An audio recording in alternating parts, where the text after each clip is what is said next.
Assalamualaikum warahmatullahi wabarakatuh. Perkenalkan nama saya Ismit dari kelas SI 401. Di sini saya ingin mempresentasikan presentasi yang saya sudah buat dengan judul pemilihan teknik kriptografi.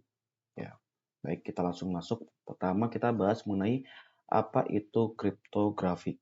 Jadi kriptografi di sini adalah praktik dan studi teknik untuk mengamankan komunikasi dari pihak ketiga, atau kita bisa sebut juga sebagai unauthorized user gitu ya. Kemudian juga di kriptografi itu ada istilah namanya kriptosistem. Jadi kriptosistem ini adalah metode yang dirancang untuk melakukan proses kriptografi. Kemudian ada kriptoanalisis, yaitu adalah praktik dan studi yang berusaha untuk menemukan dan mengeksploitasi kelemahan pada teknik kriptografi. Ya, lanjut. Pada kriptografi itu terdapat dua jenis pesan, yaitu pertama adalah plain text, di mana plain text itu adalah pesan asli atau informasi yang masih bisa dimengerti, jadi yang masih bisa kita baca. Kemudian ciphertext, jadi ciphertext ini adalah pesan yang sudah disamarkan, gitu ya. Kemudian berikutnya yaitu proses pada plain text dan juga ciphertext, yaitu pertama ada proses namanya enkripsi atau encryption, di mana proses enkripsi ini adalah proses merubah plain text ke ciphertext. Kemudian ada dekripsi, di mana dekripsi ataupun bahasa Inggrisnya decryption ini adalah proses merubah ciphertext ke plain text. Ya, kita lanjut. Kemudian kita bahas mengenai enkripsi. Ya, jadi di materi ini kita bahas mengenai enkripsi, di mana enkripsi ini adalah proses penyamaran pesan sedemikian rupa untuk menyembunyikan isi aslinya.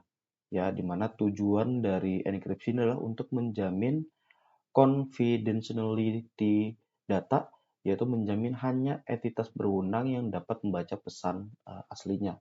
Ya, seperti itu. Kemudian di enkripsi ini terdapat dua tipe enkripsi, yaitu enkripsi simetris dan juga enkripsi asimetris. Di mana enkripsi simetris ini kita untuk proses enkripsi dan juga dekripsi itu menggunakan key yang sama. Sedangkan untuk enkripsi asimetris, baik pada proses enkripsi ataupun proses dekripsi itu menggunakan key yang berbeda, atau umumnya itu dikenal dengan istilahnya adalah public key dan juga private key. Ya, seperti itu.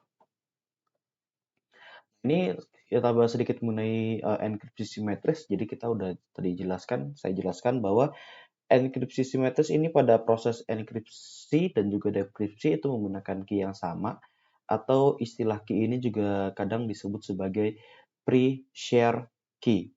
Jadi di sini dua entitas ini, baik itu pengirim dan penerima, itu harus memiliki key yang sama persis untuk proses enkripsi dan juga proses dekripsi. Ya, seperti gambar di slide berikut, yaitu gambarannya untuk proses enkripsi simetris. Nah, kemudian di proses algoritma enkripsi simetris itu dibagi menjadi dua mode operasi, yaitu pertama adalah blok cipher, di mana algoritma yang beroperasi pada sekumpulan bit dengan panjangnya sama yang disebut dengan blok. Jadi langkah awalnya adalah membagi plain text menjadi blok-blok yang kemudian dienkripsi dengan kunci yang sama panjangnya dengan blok sehingga menghasilkan ciphertext yang sama panjang dengan teks aslinya. Jadi misalnya contoh saya punya data misalnya 150 bit. Ya, kemudian saya enkripsi menggunakan algoritma yang panjang key-nya adalah 128 bit. Nah, jadi dari 150 itu dibagi jadi dua blok, di mana blok pertama adalah 128 bit, kemudian di blok kedua itu kan sisanya ya, jadi 150 dikurang 128 itu kan 22 ya, 22 bit itu nanti akan ditambah dengan 106 bit untuk melengkapi agar dia menjadi blok yang panjangnya yaitu 128 bit atau biasa disebut ini sebagai istilahnya adalah padding gitu ya. Kemudian di mode operasi kedua adalah stream chipper, di mana chipper simetrik yang beroperasi dengan transformasi yang bervariasi dengan waktu pada digit plaintext individu. Jadi ini per bit lah istilahnya. Jadi kalau tadi yang block chipper itu 128 bit, ini dia per 1 bit dia lakukan proses enkripsinya. Kurang lebih seperti itu ya. Nah, ini adalah beberapa algoritma dari enkripsi simetris. Di luar sana masih banyak lagi, tapi saya bahas uh, 4 ini aja yang umum ya. Pertama ada data encryption standard atau DES, di mana ini algoritma lama ya dan udah absolut, jadi udah nggak dipakai lagi. Sangat disarankan untuk tidak dipakai, di mana algoritma ini mengambil plaintext dalam blok 64 bit dan mengubahnya menjadi ciphertext menggunakan kunci 56 bit. Kemudian ada 3DES atau triple DES, ini adalah pengganti dari DES dan ya dia prosesnya sama, cuman dia melakukan 3 kali proses. Ya, makanya disebut sebagai 3DES atau triple DES. Kemudian ini ada Advanced Encryption Standard atau AES, di mana ini adalah algoritma enkripsi simetris yang paling banyak dipakai, yang umum sekarang dipakai, bahkan jadi standar kunci simetris yang diadopsi oleh pemerintah Amerika Serikat, di mana standar ini terdiri dari 3 blok chipper yaitu AES 128, AES 192, dan juga AES 256 bit. Ya. Kemudian ada Software Optimized Encryption Algorithm atau SEAL. Ini adalah algoritma enkripsi simetris alternatif yang lebih cepat daripada AES. Ya, jadi SEAL ini adalah stream chipper yang menggunakan kunci enkripsi 160 bit dan berdampak lebih rendah pada CPU dibandingkan algoritma berbasis perangkat lunak yang lainnya. Ya, jadi itu gambar 4 algoritma enkripsi simetris. Di luar sana masih banyak lagi, tapi kita bahas 4 ini aja. Nah, ini gambaran kita udah bahas mengenai simetris.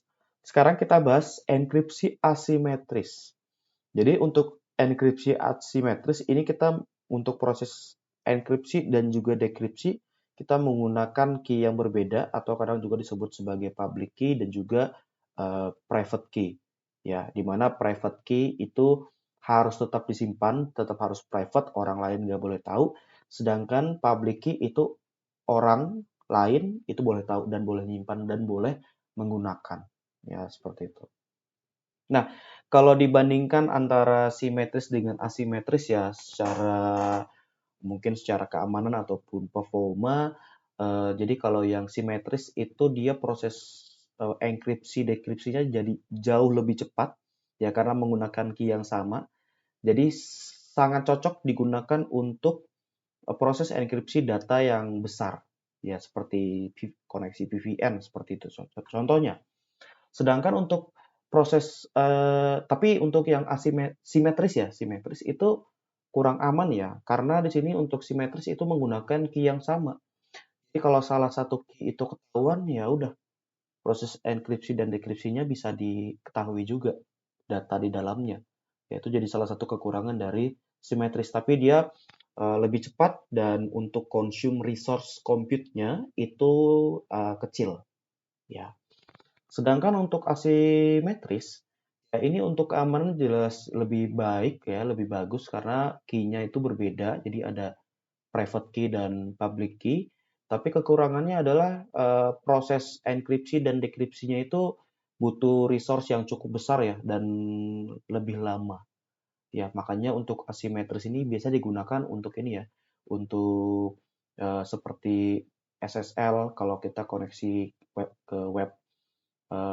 ke website yang menggunakan HTTPS ataupun juga kalau kita menggunakan SSH Secure Shell ya itu hanya untuk pertukaran key aja nanti dia menggunakan asimetris ya jadi kurang disarankan untuk proses enkripsi data yang besar karena nanti bakal prosesnya lebih lama dan consume resource compute yang lebih besar ya. Untuk algoritma enkripsi asimetris ini yang Saya hanya bahas dua ini aja, di luar sana juga masih banyak lagi. Ya, pertama ada RSA, yaitu Ron Rivers, Adi Syamir, Leonard Adelman. Jadi ini pada dasarnya adalah metode ini melibatkan dua bilangan prima acak yang sangat besar, dan bilangan-bilangan ini dikalikan untuk membuat bilangan besar lainnya. Ya, teka-teki di sini adalah menentukan bilangan prima asli dari bilangan perkalian berukuran raksasa ini. Ya. Kemudian ada ECC atau elliptic curve cryptography, di mana ECC ini angka yang melambangkan titik pada kurva dikalikan dengan angka lain dan memberikan titik lain pada kurva. Ya. Nah, itu tadi kita bahas mengenai enkripsi, algoritma-algoritmanya, kemudian kita bahas mengenai studi kasus. Ya, di mana studi kasus ini adalah saya atau kita bertindak sebagai seorang ahli keamanan sistem informasi yang ditugaskan untuk melindungi file rahasia yang berisi informasi sensitif. Anda memutuskan untuk menggunakan kriptografi sebagai metode perlindungan data. Berikut adalah sebuah pertanyaan terkait studi kasus ini. Jadi pertanyaan adalah, saya sudah menerapkan algoritma enkripsi simetris yang kuat untuk melindungi file rahasia. Namun selama pengujian, Anda menyadari bahwa proses enkripsi dan dekripsi membutuhkan waktu yang cukup lama, terutama saat menangani file yang ukurannya sangat besar. Anda berencana untuk menggunakan teknik enkripsi yang lebih efisien untuk mempercepat proses tersebut. Berdasarkan pengetahuan Anda tentang kriptografi, jelaskan teknik enkripsi mana yang dapat Anda gunakan untuk meningkatkan kecepatan proses enkripsi dan dekripsi file tersebut. Nah, jadi di sini solusinya dari studi kasus tersebut dan juga materi yang baru saja saya sampaikan. Jadi untuk solusi di sini saya menyarankan untuk menggunakan di antara dua algoritma enkripsi simetris, yaitu AES, yaitu Advanced Encryption Standard, atau bisa menggunakan SEAL, Software Optimized Encryption Algorithm. Nah, kalau dipilih, kita mesti pilih salah satu ya. Dari dua solusi tersebut, penting kita untuk menimbang beberapa aspek, yaitu keamanan, kecepatan, dan juga keberlanjutan. Nah, saya bahas nih. Ini adalah tabelnya. Sebentar.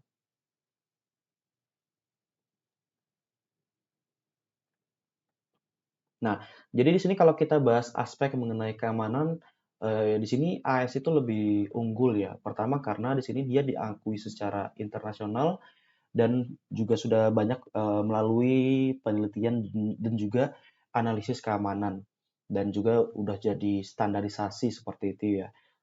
Tetapi di sisi lain, software optimized encryption algorithm ya seperti Servan dan juga Tofis juga dianggap kuat dan telah diuji dalam kompetisi enkripsi yang sama dengan AES ya. Ya cuman di sini AES itu udah jadi standar lah seperti itu. Jadi lebih banyak digunakan. Ya, itu kalau dari sisi keamanan jadi kurang lebih sama ya. Nah, kemudian kalau dari sisi kecepatan di sini eh, AES itu memiliki implementasi perangkat keras yang efisien didukung dengan baik di banyak platform. Jadi AES ini seringkali itu memiliki kecepatan enkripsi dan dekripsi yang lebih cepat daripada beberapa software optimized encryption algorithm. Namun implementasi perangkat lunak yang dioptimalkan dari software optimized encryption algorithm dapat menghasilkan kinerja yang kompetitif dengan AES, terutama jika diterapkan dengan baik pada perangkat keras yang sesuai. Kemudian dari sisi keberlanjutan di sini ya karena si AES ini sudah diadopsi secara luas, jelas ya udah jadi standar industri segala macam. Jadi untuk dari sisi keberlanjutan di sini AES lebih unggul daripada SEAL, Software Optimized Encryption Algorithm, ya karena tingkat adopsinya masih cukup rendah daripada AES ya. Jadi ini adalah beberapa 3 aspek yang kita harus perhatikan. Kesimpulan yang dapat saya sampaikan adalah, jadi kalau kita titik beratkan di sisi aspek kecepatan, ya maka di sini lebih unggul itu adalah SEAL, Software Optimized Encryption Algorithm. Tapi kalau kita mencari yang udah jadi standar, orang banyak pakai, ya itu AES jelas unggul daripada seal. Tapi kalau kita balik ke studi kasus tadi, di mana di sini dibutuhkan eh, waktu ada waktu yang lama ya untuk proses enkripsi dan dekripsi, khususnya untuk file yang sangat besar. Jadi di sini saya lebih memilih untuk menggunakan SEAL ya, Software Optimized Encryption algorithm dibandingkan menggunakan AES. Tapi jelas nanti ada beberapa kekurangan dari sisi mungkin dari sisi keberlanjutannya ya, seperti itu kurang lebihnya. Nah, jadi dari saya untuk presentasi ini saya cukupkan, kurang lebihnya saya mohon maaf. Terima kasih. Assalamualaikum warahmatullahi wabarakatuh.